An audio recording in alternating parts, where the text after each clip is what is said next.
Welcome back to Elevation Perspective. My name is Mark, joined today with Frank Tropiano. Frank, today we're talking about Money in the Bank.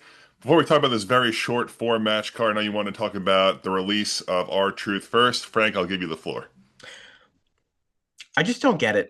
I really, I don't get it. Like, I think me and you were trying to rationalize, and I think you made the point of maybe he just makes too much money at this point, which, look, that's fair, but it just seemed like a guy who was universally beloved. I mean, like, I don't know him personally, so I can't speak on his character, but from everything you've heard from everybody else, it seems like he was this amazing, nice guy. He was the only comedy act that consistently hit. And I think that's where it bugs me because I feel like wrestling needs that stuff, but sometimes it's brutal. Like sometimes it's really bad. And people go on runs like Otis and Mandy had that run like a while ago where it was like, oh yeah, all that stuff was pretty good and pretty funny.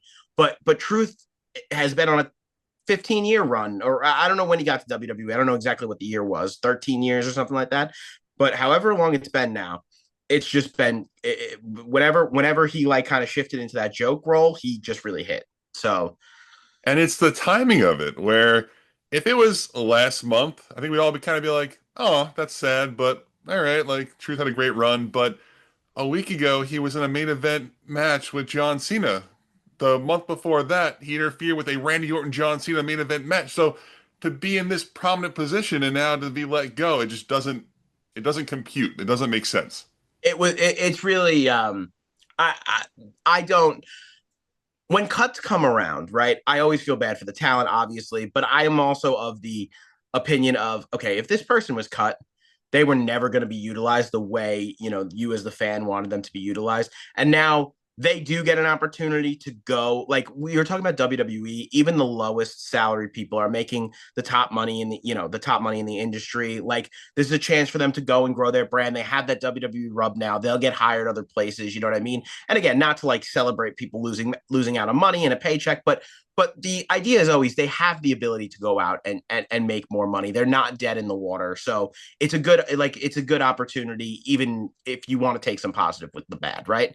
This one just felt wrong. I don't know. It just felt wrong. And it felt like the locker room now is like on walking on eggshells, so to Yeah, speak. no, Rhea Ripley was wearing the shirt on Raw and she had to take it off. I think there was a whole thing with that, and it's weird. I hope more information comes out. I feel like the dirt sheets are also kind of like confused by this. I know some people kind of reported that they offered him a very low ball offer to stay around, but that wasn't really confirmed by anyone. So it's weird. Hopefully they kind of like respond to this backlash and bring him back. That's something that we've seen them do before, but this new TKO situation might be more cutthroat than that. We kind of just have to wait and see on that front.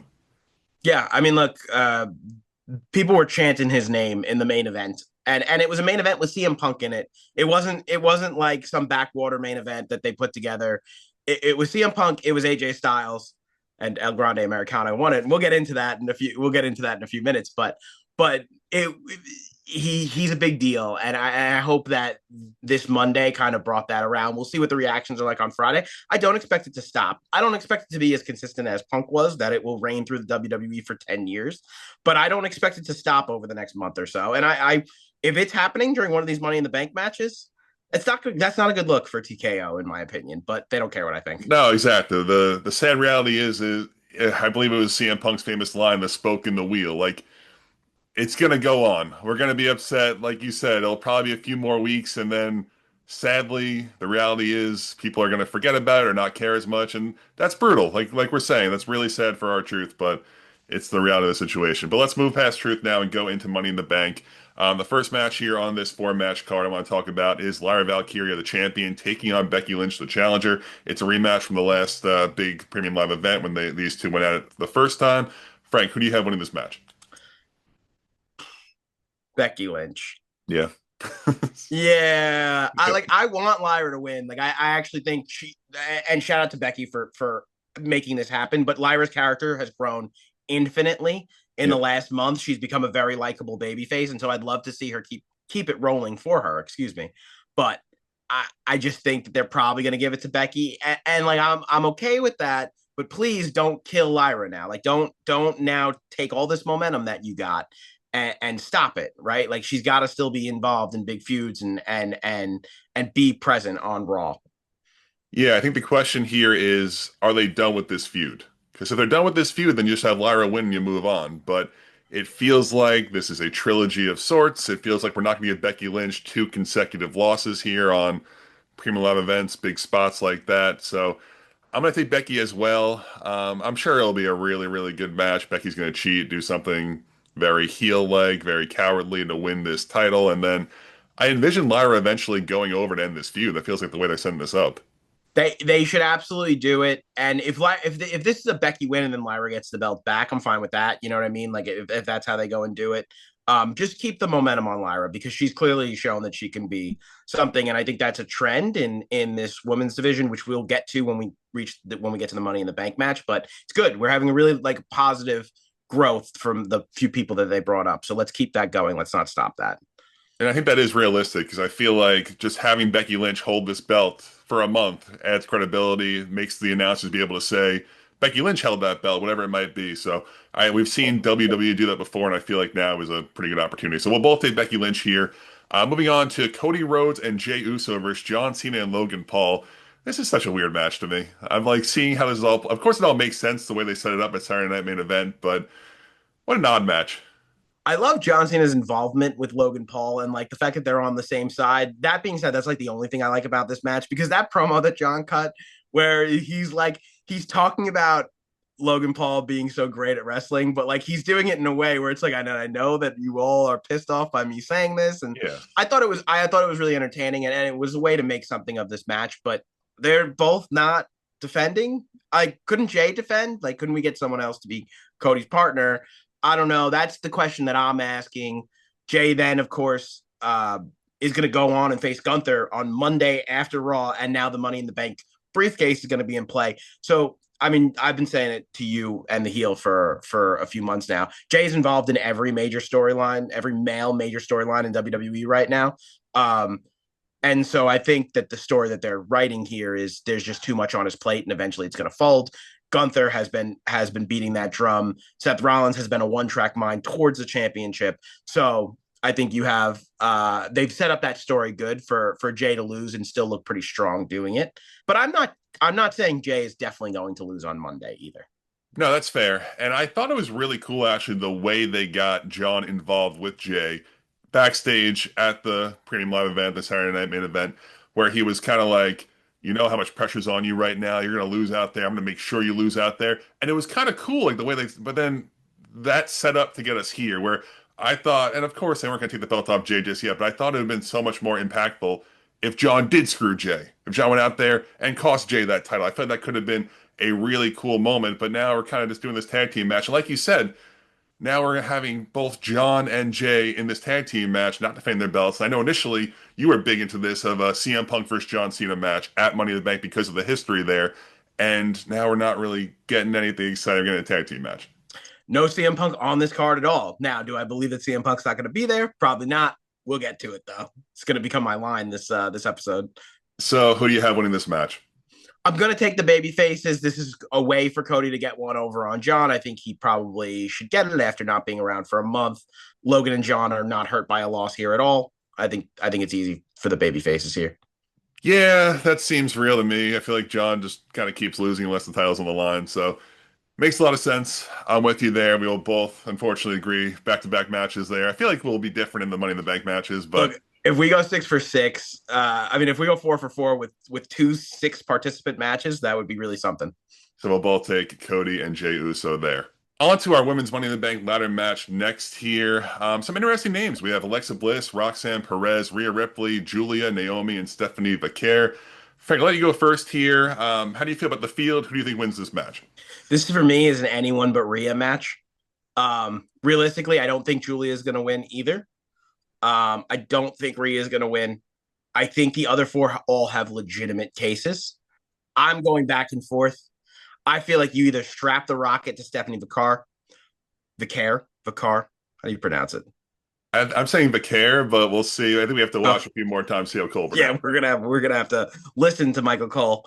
But I would strap the rocket to her if I had my choice. But I think that Alexa Bliss is actually the right choice here.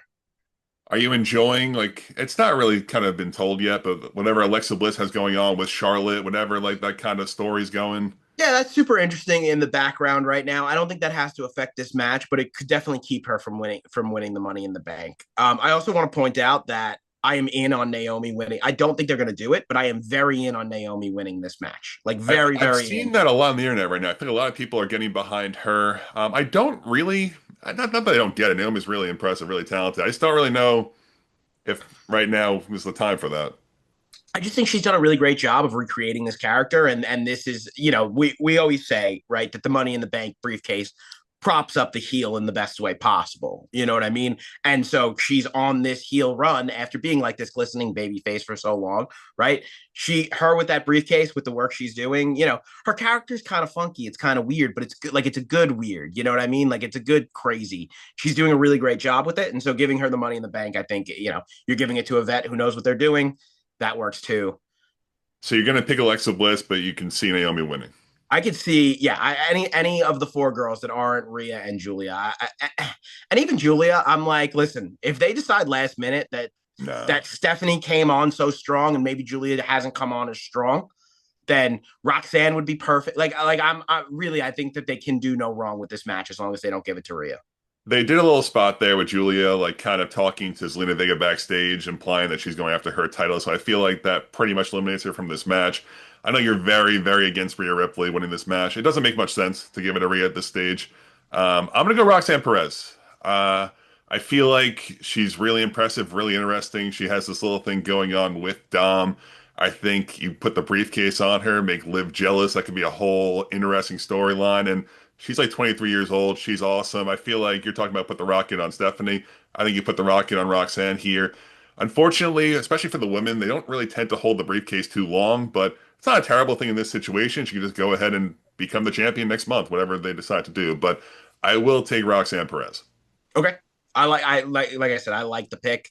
And I can't believe neither of us picked Stephanie after the way she's just come on so strong that it feels like she's got to be one of the favorites, right? But again, it's a heel thing, it's not a face thing, right? So It feels too rushed. It feels like yeah, we barely know this person. If you don't watch yeah, NXT, you don't know who this person is. right, And right. she's impressive, she's awesome, but I feel like that's also a way you can kind of turn people against her if she goes out there and just wins immediately. Like, oh, who's this person? Maybe she has the best showing ever in the briefcase in the ladder match, and you're like, okay, like I'm into this, but I feel like it's just too soon. My prediction for this is that this will be the best match of the night. This will I outduel agree. all of the other matches. And that's not a knock on the men because I think they have a lot of good. It's a weird mix, but it's a good mix of guys, especially for a Money in the Bank match. But I think that all the spotlight is on this match. And I honestly, if they decided to main event this match, I don't think they will. I think the men's will because of who we might have winning, but and all the interference that might play in. But this match, I think, is going to be the best match on the card. No, I agree with you. I'm a lot more excited about this match here than the men's match, which we're about to go into. Just to recap here, you are going with Alexa Bliss. I am going with Roxanne Perez. Now into the men's match. I just don't like this match. I don't like the participants in this match. I don't like the field. We'll go into it now. We have Solo Sikoa, LA Knight, Penta, Seth Rollins, Andrade, and El Grande Americano. Before we dissect this whole thing, I look at this match and I see two possibilities. I see LA Knight, I see Seth Rollins. I'm good with Seth Rollins. I'm not overly excited at this stage for LA Knight to win. I felt like they missed the opportunity twice now, two times where he's still very over, but two opportunities where it made a ton of sense to put that briefcase on him. World title trajectory looked amazing. And now, like I said, he's still over, but he's been more in the mid card, and I don't see that path for LA Knight anymore. I'll tell you, my dark horse for this match is Solo Sikoa. I think that they are rebuilding that faction, and it's going to be rebuilt without Jacob. But the Tongans are right around the corner. He is a guy who can hold the briefcase for a little while. He doesn't have to immediately cash in. Um, and I think that if it's not Seth Rollins, right, because that's the big if, right? Is it Seth Rollins or is it a member of the field? And I understand what you're saying about LA Knight, and I would say, yeah, he probably is a second favorite, but I would put Solo more towards LA Knight than the rest of the field. Do you see Solo kind of? I mean, I think initially we thought Solo was going to be a star. I think we were really excited about him breaking away from Roman Reigns. And I feel like they have done him no favors, like making him look like that big guy that we hoped he would become. He, of course, lost to Roman Reigns on the first Raw on Netflix, and I think probably one or two other times as well. He never really got that win that we felt like he needed. And now I don't want that. I don't want this new bloodline where Solo's the champion with JC Mateo and it just doesn't do anything for me. Listen, I think the Tongans are coming back. I think they still have a real opportunity to make Solo look good without Jacob. I think that was one of the things that plagued Solo. So obviously Jacob is about to break away, right? That's becoming pretty clear. If that happens, put the briefcase on Solo. He's strong on the mic, like he cuts good promos. There he adapts to a lot of different situations. I still think that he has superstar potential. Like I still think he's there. He would need this to prop him up there, though. You know what I mean? Like that's why I say maybe look at Solo, because if they're like, you know what, let's try and go back to that one more time, and let's see without Jacob next to him now, because everyone was ready for Jacob to be the breakout star. Now they have JC next to him, but that doesn't necessarily mean. And I think people are excited about him, but I don't think they are excited about him in the way they were excited about Jacob, you Yeah. know? So let's get the Tongans back. Let's make them a stronger bloodline, than they were initially, right? Roman's going to be beefing with other people. They don't have to worry about putting him over all the time. You know what I mean? I think it could still work. I think it could definitely still work. No, that's definitely fair points. Let me ask you this, because I look at this match and I feel like typically a Money in the Bank ladder match has two or three main eventers, and then you have your mid-carder guys where you see, all right, that guy's in for the high spot. That guy is the dark horse who's like the plucky underdog, has a chance. I look at this match as Seth Rollins and five mid-carders. Is that unfair?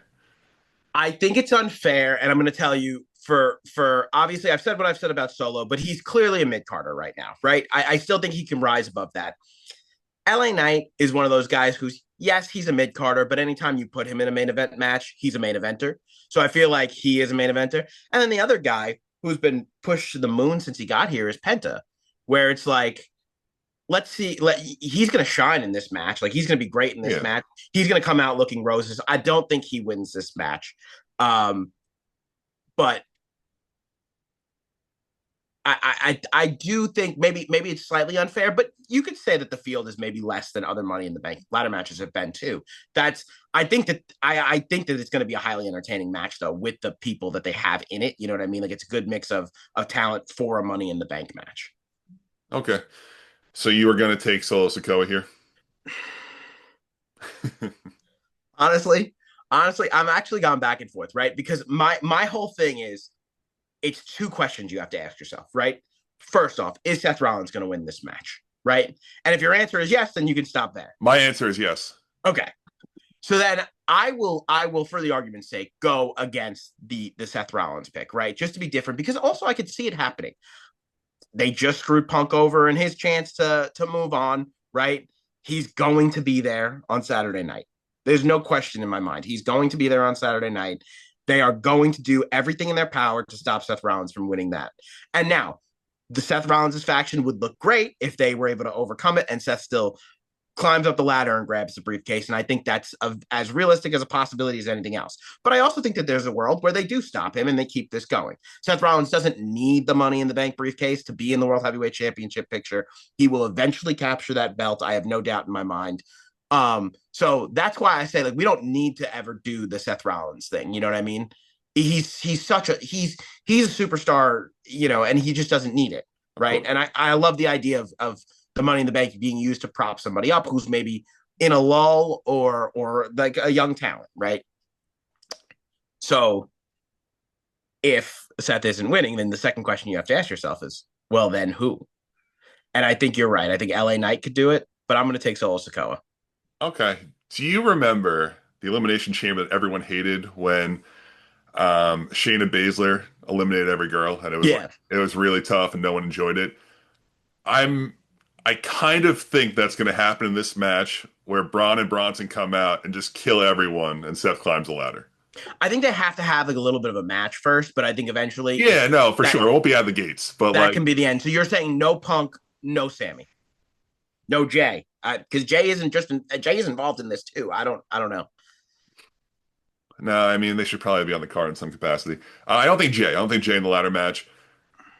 They'll Punk will probably come out, but I just see the finish, Bronson and Braun. Like you said, it'll be a real match first. We'll get a 20, 30 minute match. Then Bronson and Braun just clear house, just kill everyone. Seth climbs up the ladder. Your lasting image is the three of them and Paul holding up the briefcase. Okay. Look, I can't. Anyone picking Seth Rollins in this match, I can't argue with you. You know what I mean? I'm just saying I don't think that it's 100% a done deal. And I think that if it's not 100% a done deal, then we have to present situations where other people might win it, maybe like El Grande Americano. Um, I'm like I'm like I'm like lukewarm on the idea of giving El Grande Americano this briefcase, just because like I love Gable and it would be so cool. Like a guy like that winning this would be so cool. I'm glad he's in the match. I think it adds more to the Punk storyline of Punk not getting in that match. I'm upset that AJ Styles didn't find his way into this match, but it is cool to see a guy like that in it. Do I realistically think they're going to give him the briefcase? No, but I do think it's a fun idea. You know what I mean? I mean, listen, and not to discredit or be mean toward Jey Uso, but with Jey Uso being the champion, it opens these kind of doors. These are possibilities now. I'm not even trying to be mean or like be obnoxious. Like you could see a Chad Gable cashing in on a Jey Uso. Like that's a possibility. It's not John Cena. It's not Drew McIntyre. It's not Roman Reigns. Like there's a step above where Jey Uso is to the rest of these guys, in my opinion. Okay. I mean that's fair. I just look at the end of the day. I think that all the guys in this match are super talented. There's one person we're not talking about. We talked about Penta. We've obviously talked about Rollins. We've talked about Solo and LA Knight. And we talked about Grande Americano. Who's the sixth person that I'm missing that we haven't talked about? It's Andrade. He's not gonna win. And And I listen, that was what I texted you about, and I was frustrated with because in these matches, you have these couple guys that like he's probably not going to win, but Andrade has a 0% chance of winning, and he's probably not going to do a cool like high flying spot. Like he's impressive, he's a luchador guy, but like if you put like I'm trying to think of an example, like a Ricochet who's not in the company anymore, but he was in this match. It's like okay, Ricochet's going to jump off the ladder and do like seven crazy flips. That's why he's in this match. Like you can kind of piece it together. Andrade, who's barely like on TV, barely in storylines, is now just thrust into this match with kind of no logic. Yeah, they could have done a better job of building him up if they wanted him in this spot and make us believe. But like I said, the rest of the field, if it's not Seth, it kind of gets exciting because I think everyone but Andrade has at least a small chance. I don't think they're going to give it to Penta. He's too much of a cool like baby face. The briefcase doesn't fit him. LA Knight could make it work with how he carries himself. LA Knight can make that briefcase work. And then obviously the other two heels. I think would like I said, I think it would do Solo well, and I can't imagine them giving it to Gable, but maybe think about it. So you think the men's ladder match will go on last? Yeah, I think that's the main event because I do have Punk and Sammy at least getting involved in this match, and so if you're gonna have Seth Rollins and Sami Zayn and CM Punk and everything else is gonna be pretty standard for the night, you know what I mean? I think that's the main event. Because on the flip side, if you have the Cena match last, you can tease a cash in on that either would on either John or Jay. that would be cool too. You're right. So, I mean, look, they could cash in. Seth Rollins wins that belt. He could come out there and just cash in that night. And I don't see Cena being the one being cashed in No. on, just because I just don't see how that's how he's going to lose this in his life. If we had John Cena for 10 more years, then sure, possibilities are endless, right? But we don't. We have him until December, and that's not how he's going to lose his championship. So, um, yeah, I mean that would be cool too. You know what I mean? Like I'm in on that idea for sure, even if it's just a tease and not an actual cash in. Yeah, that would be cool. But I still think the men are gonna the men's Money in the Bank is gonna go on last. Yeah. Okay, fair enough. Just to recap there, I'll take Seth Rollins. Frank, you will go ahead and take Solo Sikoa, which would be I'll take Solo. I still think Solo's third though. Like I don't think like if you're doing it outright and you have Seth as the heavy favorite, then you have LA Knight here, and then Solo's like here, and then everybody else is like a lot lower. So yeah, I I'll think take Solo. I think El Grande has a better chance than Solo. Really? Okay. Look, that's fair. They both don't have a good chance, in my opinion. But I think he has a better chance. I mean, the only one that I'm like totally running off is Andrade. Like even Penta, where it's like you can squint and see them do that. That Yeah, makes he's doing the walk with the briefcase. Like yeah, I can see it. All right, Frank, anything else here before we call it a day? No, I'm excited for this, and I think this could do really well to build some momentum, and then right into Monday with the big championship match. And they've been marking that championship match for like a month now. They've told us about it, so I'm just interested to see where that goes. I'm excited for this weekend.